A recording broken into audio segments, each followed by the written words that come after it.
let's dive into some of the biggest questions people have about Hinduism. You know, the ones that can seem really puzzling on the surface. We're going to unpack the philosophical framework that makes it all click, and we're drawing from the incredible work of Aravinda Rao to do it. It all starts with a couple of questions that I'm sure you've heard before.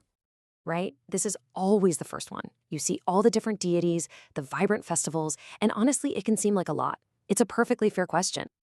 And then, boom, right on the heels of the first question comes this one. And it's often a bit of a loaded question, isn't it? It gets right to the core of how divinity is actually perceived and practiced. But here's an idea. What if these aren't just random questions, or even criticisms? What if they're actually pieces of a fascinating puzzle? A puzzle that, once you find the key, reveals a worldview that is incredibly consistent and, well, logical. So here's the secret. To solve this puzzle, we can't just start with the rituals themselves. That's like trying to understand a car by only looking at the dashboard. No, we have to go one level deeper, down to the philosophical engine that makes everything else run. And that brings us to the master key. It's this one, single, really powerful concept that unlocks the whole thing and suddenly makes all the apparent contradictions make perfect sense. And here it is. The ancient Vedas talk about two fundamental levels of truth. Seriously, getting your head around this one idea is the aha moment. It's the little click that makes the rest of the tumblers fall into place. Okay, so this slide basically lays out the entire blueprint. On one side, you've got para, the absolute truth. This is the ultimate, big picture, philosophical reality. It's formless, it has no attributes, it just is. And on the other side, you've got apara, the empirical truth. This is our world, the reality of daily life, you know, with shapes and forms, gods, rituals, and all the stuff we can see and touch. It's one core idea with two different ways of looking at it. All right, so now we have our key, this idea of two truths. Let's use it to unlock that first big door, the concept of God. So at that highest level, the para level of absolute truth, the ultimate reality is called Brahman. And notice, it's not a who, it's a what. It's described as just pure, infinite existence and consciousness. It has no form, no job description, and it's so universal that the texts refer to it as it. This is the big, philosophical, ultimate reality. But how do you even begin to relate to something that abstract? I mean, it's pretty hard, right? That's where the aparadneya truth, our everyday reality, comes into play. At this level, that formless Brahman is perceived as Iswara. Think of Iswara as the personal, functional version of God, the cosmic mind that takes on jobs we can understand, like creator, sustainer, and dissolver.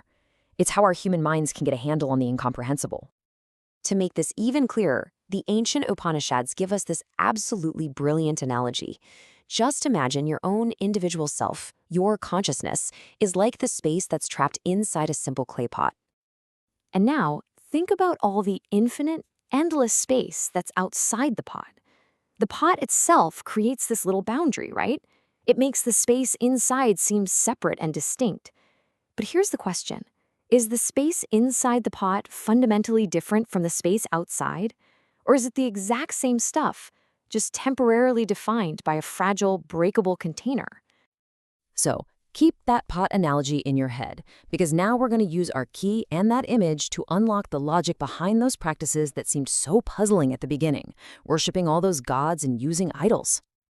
And boom, just like that, our first question gets answered. At our level of reality, the apara level, that one single formless Brahman is visualized in all these different ways.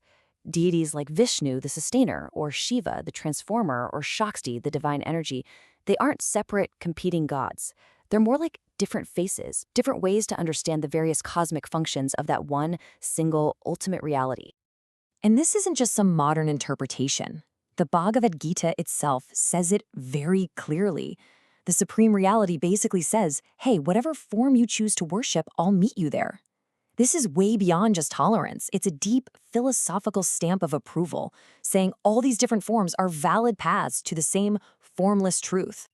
So what got that idol worshiper question? Well, through this lens, you can see the answer is a clear no. An idol, or a murti, isn't seen as God in a literal sense. It's a symbol, a focal point. It's a tool, kind of like a diagram in a textbook or an icon on your computer, designed to help our very finite human minds concentrate on some aspect of the infinite. It's a means to an end, not the end itself. Now, this whole framework isn't just some abstract theory. It provides a really practical philosophy for how to live in the real world, here at the Apahara level. Let's see how it applies to huge ideas like karma and society. Okay, karma. It's a word we all know, right? Every action creates a result, and that can keep us in a cycle. So how do you get out? Well, the path is called karma yoga, and it's all about a massive shift in your attitude. You still do your work, you still fulfill your duties, but you let go of your attachment to the fruits of your labor. You do the work as a duty to society, as an offering. This process purifies the mind and gets it ready for a much, much deeper realization. This philosophy also shaped ideas about how society could function. Now, it's really important to stress that the original concept of the Varna system, the one described in the texts, was not about which family you were born into.